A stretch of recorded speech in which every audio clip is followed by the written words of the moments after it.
Welcome back to another episode of Go to Realtors and Investment Realtors podcast. Hello, everybody. Our weekly video is upon us yet again. We try and bring some value and some fun, Which we do. light. Yeah, we definitely do. I mean, if anything, if nobody likes what we're doing here, we like it, and that's all that matters. We got to make ourselves happy first. Absolutely. And then we can worry about making other people happy. Absolutely. So, what would we consider today's topic? We're gonna kind of go like a blast down memory lane and kind of like our first year in real estate now that we're on year 5. Blast from the past, learning experiences. Yeah, what we didn't know, because like we always joke, what you don't know, you don't know. I don't know what I don't know. No. And there are a few things we've definitely learned, and we're not scared to admit some, I guess, wrongs, or just not wrongs because we haven't hurt anybody, but things we didn't know. Funny stuff. Inexperience. And I guess it's like what everybody says. I mean, your stripes in and you're putting your time in, you learn, you get into the groove of things. So I mean, you got to pay your dues, man. There's no way around it. No.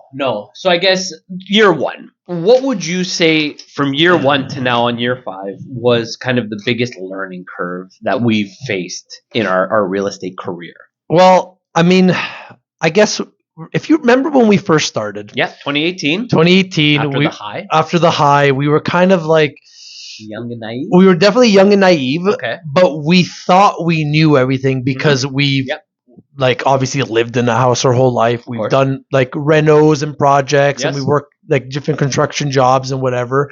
But just I still remember the first time we went into a home evaluation, and the whole drive up, we actually had no idea what we were doing. Yeah, that's fair. Like we would print off just full CMA reports, which was basically just a big spreadsheet and like evaluation of properties that you're only supposed to do really for that specific client or when you're doing a home evaluation. Whereas when we were door knocking, the door knocking one was bad. So before we get into that one, our first basic run-in with real estate would be our door knocking. Yes. So when we started door knocking, instead of just doing flyers or door hangers or postcards or just trying to introduce ourselves, we got business cards. We kind of went above and beyond. We literally printed, what was it, like 50 copies of 20 or 30 pages worth of just info on properties. And that was one street.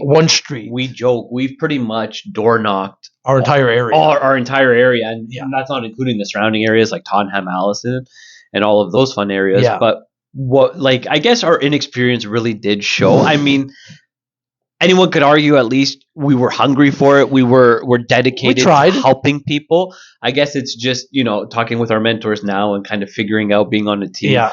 The approach, I mean, A+ for effort, but the execution was our inexperience showed. Well, I could only imagine the people. Remember that only one person our first day answered the door? Yes. And when we handed her the entire folder, novel, not even folder, the novel. Yeah, here's our autobiography. She's like, "What's this?" Yeah, we're like, "Well, take some time, like thumb through it a bit, see what you think. Read all this real estate jargon, and if you have any questions, we'll try and figure out what it means." We had no idea. Honestly, I don't even think we knew what was in there and what half that stuff was. It was like graphs and stats and all the houses that listed an that entire area for the last 5 years, all on like a nice little spreadsheet, had that opening letter that we wrote. So, I mean, it was a lot of stuff. Nobody read it. We folded it up, put it on everybody's door who didn't answer, right? Yeah. So just from there, and just the first person that answered the door, we didn't know what to say. We didn't know how to talk. We didn't have any experience in getting like, what's the first couple steps of listing your house? We had no idea. Yeah, that's fair. We never done it. Now, I feel like shoot it off like boom, step 1, step 2, step 3. The experience of just knowing what to do. Absolutely. We were inexperienced, but we were willing to learn. And I think that's what's gotten us so far here, is because even now we're not, and I don't want to discredit us, but we're not, like the best that there is, but we're on track to being that, especially with the people we put in our corner. We're definitely on the best team now. With our mentor, with just, the support that we have. And when we don't know an answer, we don't ever try and pretend like we know what we're talking about. We find out what it is, even if that might take a while. we always try and do the things properly and in kind of sequence and what it should be. Yeah. So we were door knocking, had no idea. First showing, I remember, actually, I didn't even do my first showing with you. No. At the time. I did James Street, remember? Yeah. And obviously, it was first time home buyer. We were young. It was somebody our age. And I just remember the dad, the uncle, the girlfriend's uncle, the girlfriend's killers, dad. You mean?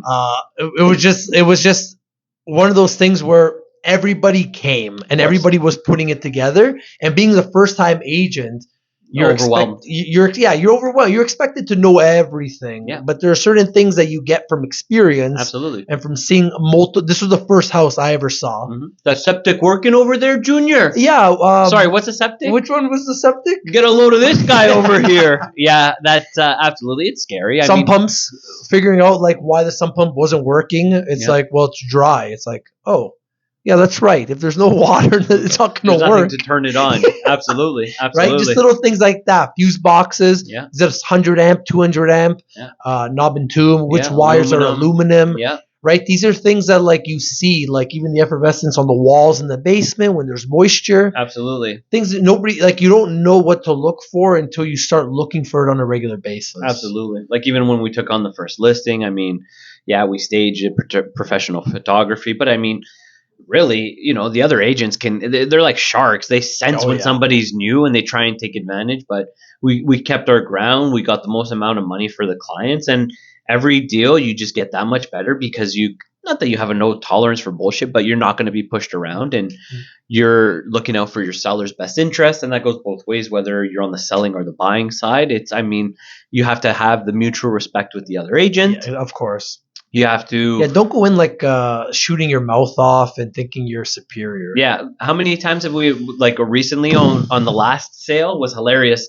We won't mention any names, but agents thinking that because they were in it longer and they've sold some more, that they were just going to tell us what they were going to do and their clients were going to get it. And that didn't happen. Their clients didn't get the property and it sold for more. Yeah, they lost out on a lot. We put our pride aside. It's not an ego thing. We like to describe it as it's a movie. We're the narrator. Yeah. Our clients are the main character, and we're there to help them, to narrate them through, to guide them. Yeah, that's it. That's all we really are, man. Absolutely. So do you remember your first showing? Not your first listing, your first showing. The first showing would have been probably when we were on the other team, and like vaguely, it was more went in with Mr. A. Yeah, by him, like with him. So it was. So you didn't do your first showing? Wasn't like your first ever showing? Not wasn't solo. No, it was with Mr. A, and like it was more of like, okay, like take some notes. What I'm doing, what I'm saying. Yeah. Which was, I guess, good and helpful because then it was like, oh, okay, being able to see how like they go through objections. Yeah. What they do, how not that they sweet talk, but at the end of the day, it's a roller coaster. So there's going to be a lot of concern. So what you're supposed to do is kind of put them at ease, answer any questions they might have, and make them understand. And at the end of the day, we always say to our clients, if we wouldn't buy it, we wouldn't let you buy it. Yeah. And that's like right hand to God. We don't just say that. I mean, if the house is crap, the house is crap. If they still want to buy it after we've explained all of those, it's their money. We're their professional to help guide them. But ultimately, it's their decision. They want to firm up, not firm up, buy it.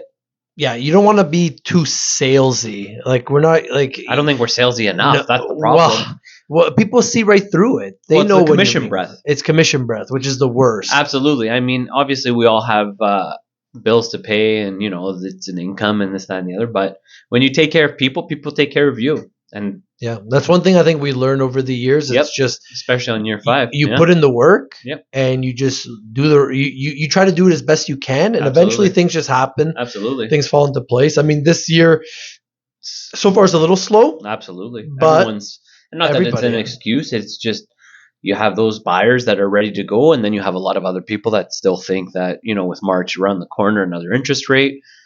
And it's going to be loom and gloom, but I think that those loom and gloom days are going to start to be behind us. And I mean, there's a lot of agents that are no longer doing this that started with us or got their license in the peak of it. And aren't doing it anymore because it's not fast money. This is a long, slow burn. And if you're in it for the wrong reasons, you're not going to have longevity. Yeah. And we've seen that. Yeah. As soon as it dries up, you're out. I was telling you that article I read in the States. Yeah. I mean, it's obviously a little different than Canada, but a majority of agents are either putting their license on the shelf and getting other jobs, waiting for this like recession type business scenario that's going on right now to kind of subside. And it's happening in Canada too. A lot of one agent, because remember, absolutely. I don't know. I remember. Don't quote me on the percentage, but it's like 90% of agents in Ontario do like one deal a year. Yeah, that's it. Just one deal a year, and that's 90%. So absolutely. all the other 10% does everything. And there's quite a bit of like sales volume that happens in Ontario. Absolutely. And that's from 10% of all registered agents. Yep. So it's kind of scary. How many times do we hear from our paisanos, friends, family, I should get my license. It's to print money. Everybody thinks. Yeah, they see us doing it. And I mean, at the end of the day, the sky's the limit. Anybody can do anything, but it's not just you're writing a check for your wealth. It's not what people think. No. You don't. So we wanted to kind of say just like advice on new starter, people who start off in the business. Yeah. And I mean, to go back to the advice we got from our mentors as we started, it was like the low-hanging fruit. Yeah, your sphere. It sounds derogatory, but it's not. It's just whatever's easier to get near you. So friends, family, and just people you've worked with over the years, people in like your immediate circle. And on the flip side of that, we can both attest for it. And a lot of agents we know, there has been family and friends that we thought for sure would use us, and not for, I guess, out of an ego thing that it's like, of course they're going to use us. We were told. I mean, you just assume. I assume, but then when we've had, those friends and families that have down, I want to use you, and let's get the ball rolling, and then you find out that they given their money to strangers. I mean, it is a little disheartening. But I always say I don't think any new realtor starting off should rely solely on their family and friends. Because at the end of the day, a lot of people, it doesn't matter what nationality, background, whatever, people like to keep like friends and business and family and business separate. To some degree. A lot of people. I think some of it is also just out of malice intent, to be honest. Of course. Where, they think that we always joke about it, that they're handing you this check to pay your bills, when meanwhile you're providing a service. And they had no problem using a stranger, and you want to help guide them, and it's not being us sour. This is across the board. People we've talked to. It happens to everybody. It just is what it is. If you think you're getting into this because your kumbare chich and your cousin, your sister, your brother, don't rely on that. If you're getting into this, understand that yes, it is a people business. It is still a sales job, even though we don't treat it as a sales. We treat it as helping people, but that you will have to make connections with strangers. You will have to build people's trust, because if somebody doesn't trust you, they're not going to use you. And to be honest, it's probably easier because we like to use a word. It's an acronym, LRS. Yeah, lifetime referral system. Yep. And when you get a client that's not your family, or it could be a friend. Yes. But you treat them well. Absolutely. You do a good job for them. You do all your follow-ups, you check all your boxes, and you make sure they're happy at the end of the day. They're going to use you again, number one. And number two, most importantly, which we would recommend to starting, you got to get those referrals up. Yep, absolutely. Like, you need people to refer you to other people so you can keep that circle going, right? Well, we've had friends, we've had neighbors that, not that we don't know them a hole in the wall, but essentially are strangers that have been our biggest advocates. Always. We've sold their house, bought their house, and then they've known of their friend, coworker needing to buy or sell, and they have been our advocate, and they're like, no, you have to use our agent. And that is the biggest compliment. I mean, with the downside of friends and family that are close to you not using you, when you have strangers that are now become closer to you than your friends or family that would go out on a limb and trust you. I mean, I guess that's the biggest proof. They used us when they didn't have to, because sometimes you could even feel like your family might use you out of just like, I got to do it because your mom is my mom's sister. You know what I mean? Yeah, yeah. But It's a toughie. It's a tough one. I would always recommend cultivate outside your sphere first, and then your family and friends. If they're gonna use you, they're gonna use you. You're their friend and you're their family. You keep up with them on. They know what you're doing. They know you're selling. They know you're in the market. Mm-hmm. You don't have to try to sell yourself to them. No. As much as people say you should. No, if they're an advocate for you, they know what you're doing. They're going to advocate for you. Yeah, regardless. And that's just the reality of it. So, I mean, we still have a lot to learn. I mean, we still have a long time to go. Yeah. It's been great. It's been fun. We hope to keep learning, because when you're not learning, then you're stagnant and you think you know everything. And that's when the cookies start to crumble, and not in a good way. When you're too prideful, man, it's bad. Absolutely. You get sloppy. Absolutely. So I think we could wrap up this one. That one. It was a quick one. Today was a quick one. Oh, I think it was like the quick Monday, the average time. But yeah, we had some fun. We're gonna get back into some Q&As. There have been flooding in the questions and answer portion. Don't forget to like, share, subscribe, and please comment. Let us know. It's always good to get feedback. What kind of topics you want to hear us talk about? Do you prefer the more real estate, and do you want us to just mumbo jumbo like we usually do off camera? We can Tell us. Talk all day, really, to be honest. So, absolutely. I mean, let us gift of gab. All right, guys. So we'll catch you now in the next one. Yeah, we'll see you next week, guys. Signing off. Adios.